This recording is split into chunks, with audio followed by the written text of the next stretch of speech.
Hey, welcome back to this episode. Look at my calendar. It's Friday, October 21st, 2022. So, my reflection today. I'm sitting in my garage and I'm looking at the remnants of my first failed business.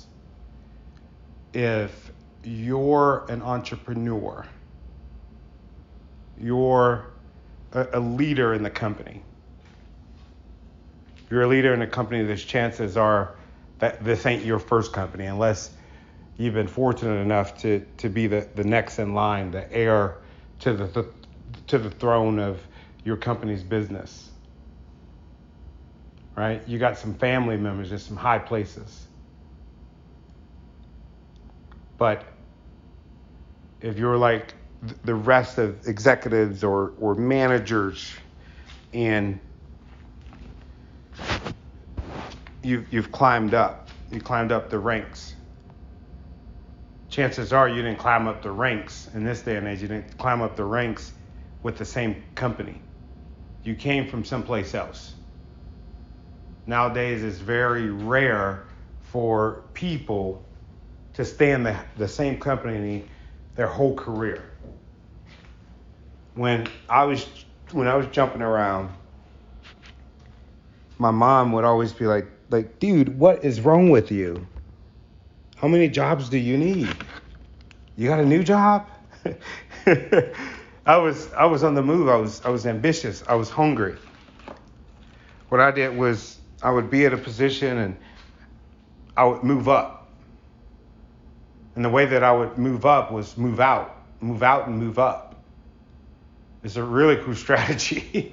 It's a cool strategy if that's what you want. If you want to put some miles on the places that you've been to. If I look at every job that I've ever had, then I'll probably be embarrassed because I did move around a lot. I got a bunch of different experiences. It drove me to where I'm at today, to being an entrepreneur. I realized that no matter how high I would go up, no matter the perks that I would get, there was still something about that position that I had that didn't fulfill who I was as a person.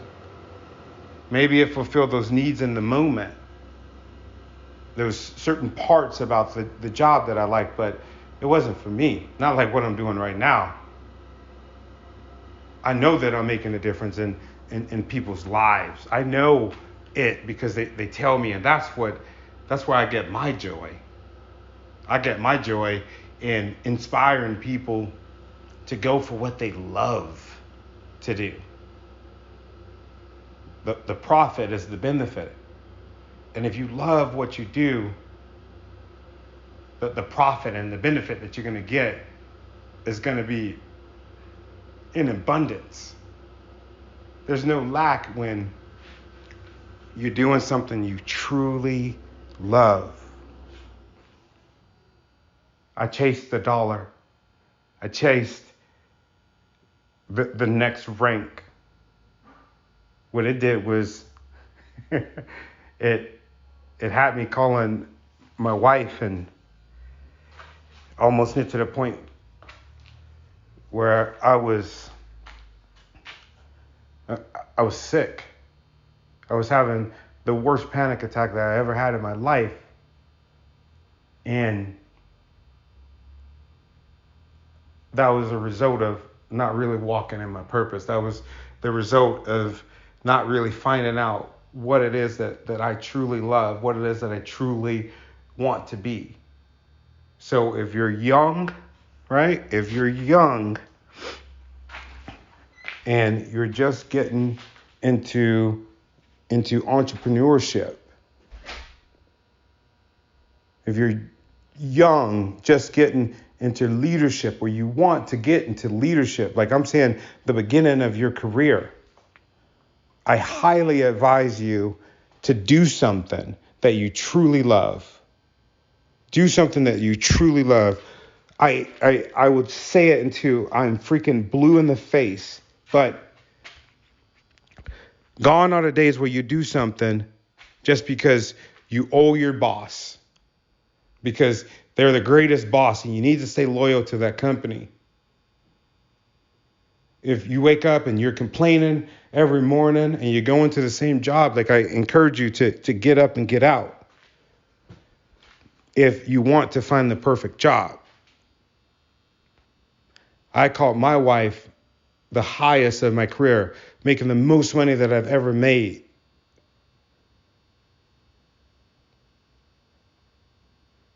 I had achieved success in my mind for the moment. I wanted to have a big house. I wanted to have a foreign car. Sounds crazy. But that was because I hadn't really dove into who I was as a person and my why. Now I know my why. My why is to inspire emerging leaders and entrepreneurs to get to the place that they need to be, their goals, despite the obstacles that they have that come over them.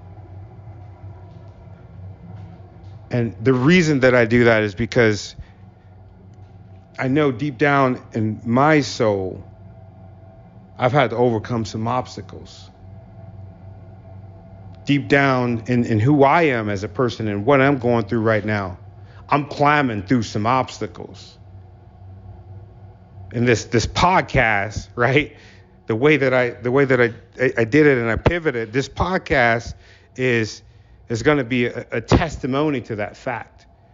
I'm giving you the game in real time. I'm learning some really cool stuff. I'm applying the lessons that I've been able to get from the people that are doing it. And they've overcome some obstacles, okay?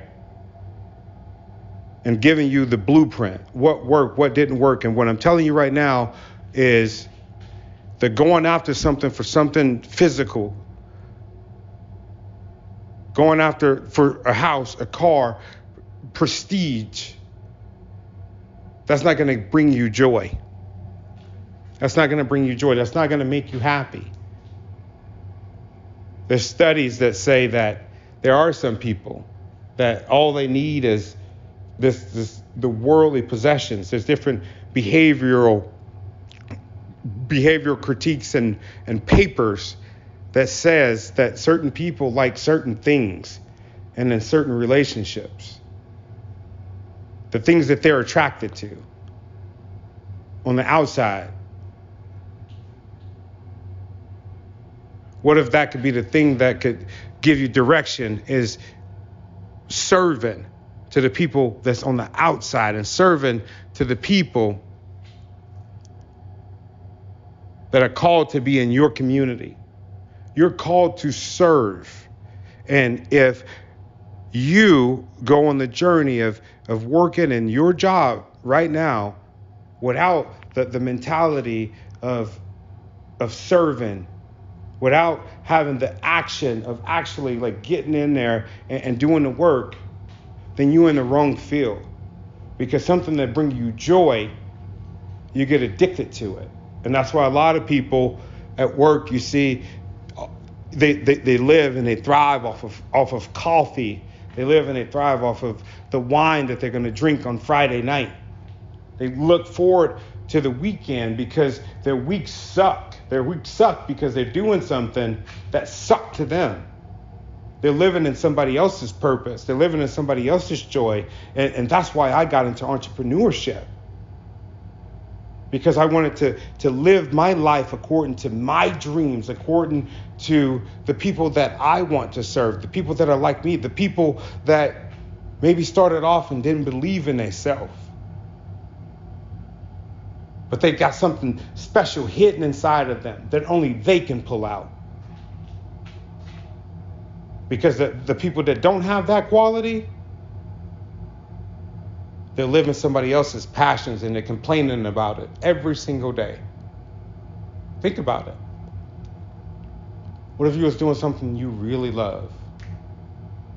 You really love. I tried to really love what I did. I chased a dream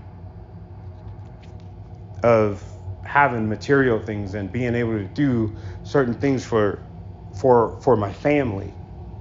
I'm a protector. I'm a provider. I wanted the best. And in doing so, I chased that, the best for everybody else. But what about what's best for me? And we start getting into these phases and these different ruts to where we're doing stuff to please other people because we're not pleased inside of ourselves. We're not pleased with who we are as a person. So we got to get something external. That's what I was talking about earlier, the drugs, the alcohol, the things that we need to cope, the things that makes us feel better, the things that gives us joy. What if you can get joy from what you do for the majority of your time on earth? The average human being works or spends more time at work than they do at home than they do in any place else. What if you was getting joy in those freaking pockets? That big pocket of joy, because it can be. So my objective was to get you to understand that the real work, the way that you could truly be successful in the business that you're going to serve in, the business that you're getting ready, that you're called to run. The only way that you can be successful is if you're able to find some joy in what you do. If you hate what you do, there will be no joy. I'm outside of the studio, so you'll probably hear the furnace in the background. You heard my daughter open the door, right? Because I want to give it to you as I'm thinking about it. As I stand in my garage, I look at the remnants of my first failed business. Brand new freaking dummies. All right, I say dummies, brand new dummies. I'm not talking about y'all. I'm not talking about nobody at all. I'm talking about like real CPR dummies. They're freaking brand new, state of the art. I got the best. I got freaking 8 of them. I got some backpacks to give to help other instructors. And because I was going to stand up this thing, the best safety company that you've ever seen that's on the planet. I was going to fill in all the gaps, everything that pissed me off about the jobs and the places that I would serve at. I was put in some situations in safety. If you ever look at your safety person, if look at your safety person, that person is basically in a life in a land of their own, and they have to really love that job. I didn't really love it. I got it pretty high up in it, but what I loved was the people that I served, and that's what kept me to keep going. And I got out of it because my thirst for the people, to inspire the people, outweighed a company policy, outweighed having to persuade humans to do something that they're not passionate at. So what I did was I carried that into entrepreneurship. I was going to start up the safety company. I hadn't really looked at what I want. Who can I serve? Who's serving me right now? I didn't do that. I went into what I was currently making the most money on in corporate, well over freaking 6 figures. How can I do that so that I can still take care of my family? Instead of what can I do that could really bring me joy? So the dummies, they're still in the box. They still got the plastic on them. Because I didn't have that Christmas joy. You know, like when you're waking up in the morning on Christmas when you were a little kid and you want to know what's inside the box. If you're a mechanic, if you work at a hospital, the new gadget, No matter where you work, the new gadget in your industry, if you're in love with what you do, the new gadget, you can't wait to get it out of the box, even if it's for you to just hold in your hand. There's some stuff. I remember when I bought a microphone, the first microphone that I ever bought, I freaking opened it. I just wanted to look at it while I was driving. If you don't have that enthusiasm about that thing that you feel like that you were called to do, to serve, then you're in the wrong position. You're in the wrong field. Because ain't nothing worse than having a box of brand new dummies in the a box of brand new dummies in your garage that ain't never going to see the light of day. So if you're going to be a dummy, do it with excellence. These dummies, they're still in the box, man. So how do you define that why that we're talking about?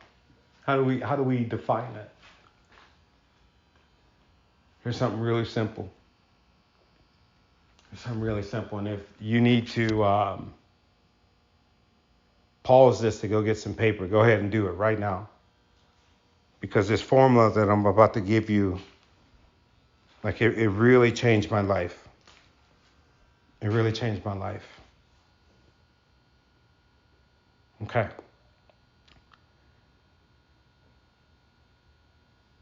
Pain. Write down on a sheet of paper, pain. And then underneath that, I want you to write down everything that gives you pain right now. Pause it. All right, unpause it. Pause it. Now write down everything that's giving you pain in the past. Okay? Should just be a long list, or it could be a short list if you're lucky. And then in that same column, write down the things or the acts that you know that will give you great pain if they was to happen in the future. So you could do those in any order. The pain that you were previously in, write those down. The pain that you're currently in, and the pain that the hardest pain that you can ever imagine that you don't want it to happen in the future, right? And then you can write it in this list. You can write it no matter where, right?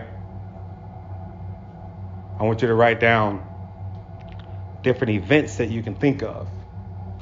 What event can you think of that was just something that happened to you?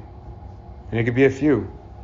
Something that happened to you that you never want anybody else to experience. And if you heard like that, you see somebody going down the same path that you went down.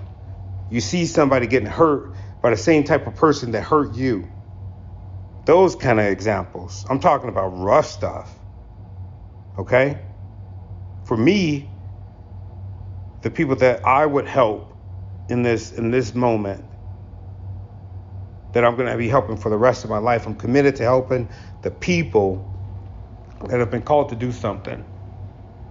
Before the obstacles that they have, right? It got them pinned back. The obstacles are just too much.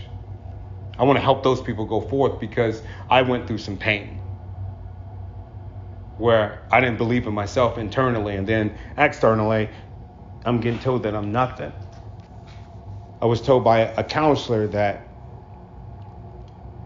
I would not graduate middle school or high school, don't even think about college, that straight up that I was going to be a failure. Right? The same counselor, I've talked to her since then and seen her since then, but she was going through some stuff. She was going through a hard life, but that fueled me. It filled me to not only prove her wrong, but it filled me to make sure that if I seen that in public, that I was going to correct it. Right? But then I really start thinking about it. What can I really make, or what can I really do? And this is the next thing that I want you to write down. What is something that you can do and you wouldn't have a problem doing for the rest of your natural life? And I would think that it would be connected to those pains, right? Make it about the pain. You can go through later and make it, you could do this on the other side too, but you could just really just look at the good stuff that happened in your life right now, in the past, you could do that too. But this is pain, this is passion, this is that thing the alarm's gonna go off, and you're gonna jump up to do it. This is about you, great pain. This is about somebody in your family, great pain, and you want to stop it. The best doctors are the doctors that, like think about oncologists. I've talked to several oncologists to where they'll say, I got into this because my mother died of breast cancer. I seen on the news something that was helping so many other people 10, 20 years from the point that where my mom passed away. And so what I thought was, this ain't me, this is what somebody told me.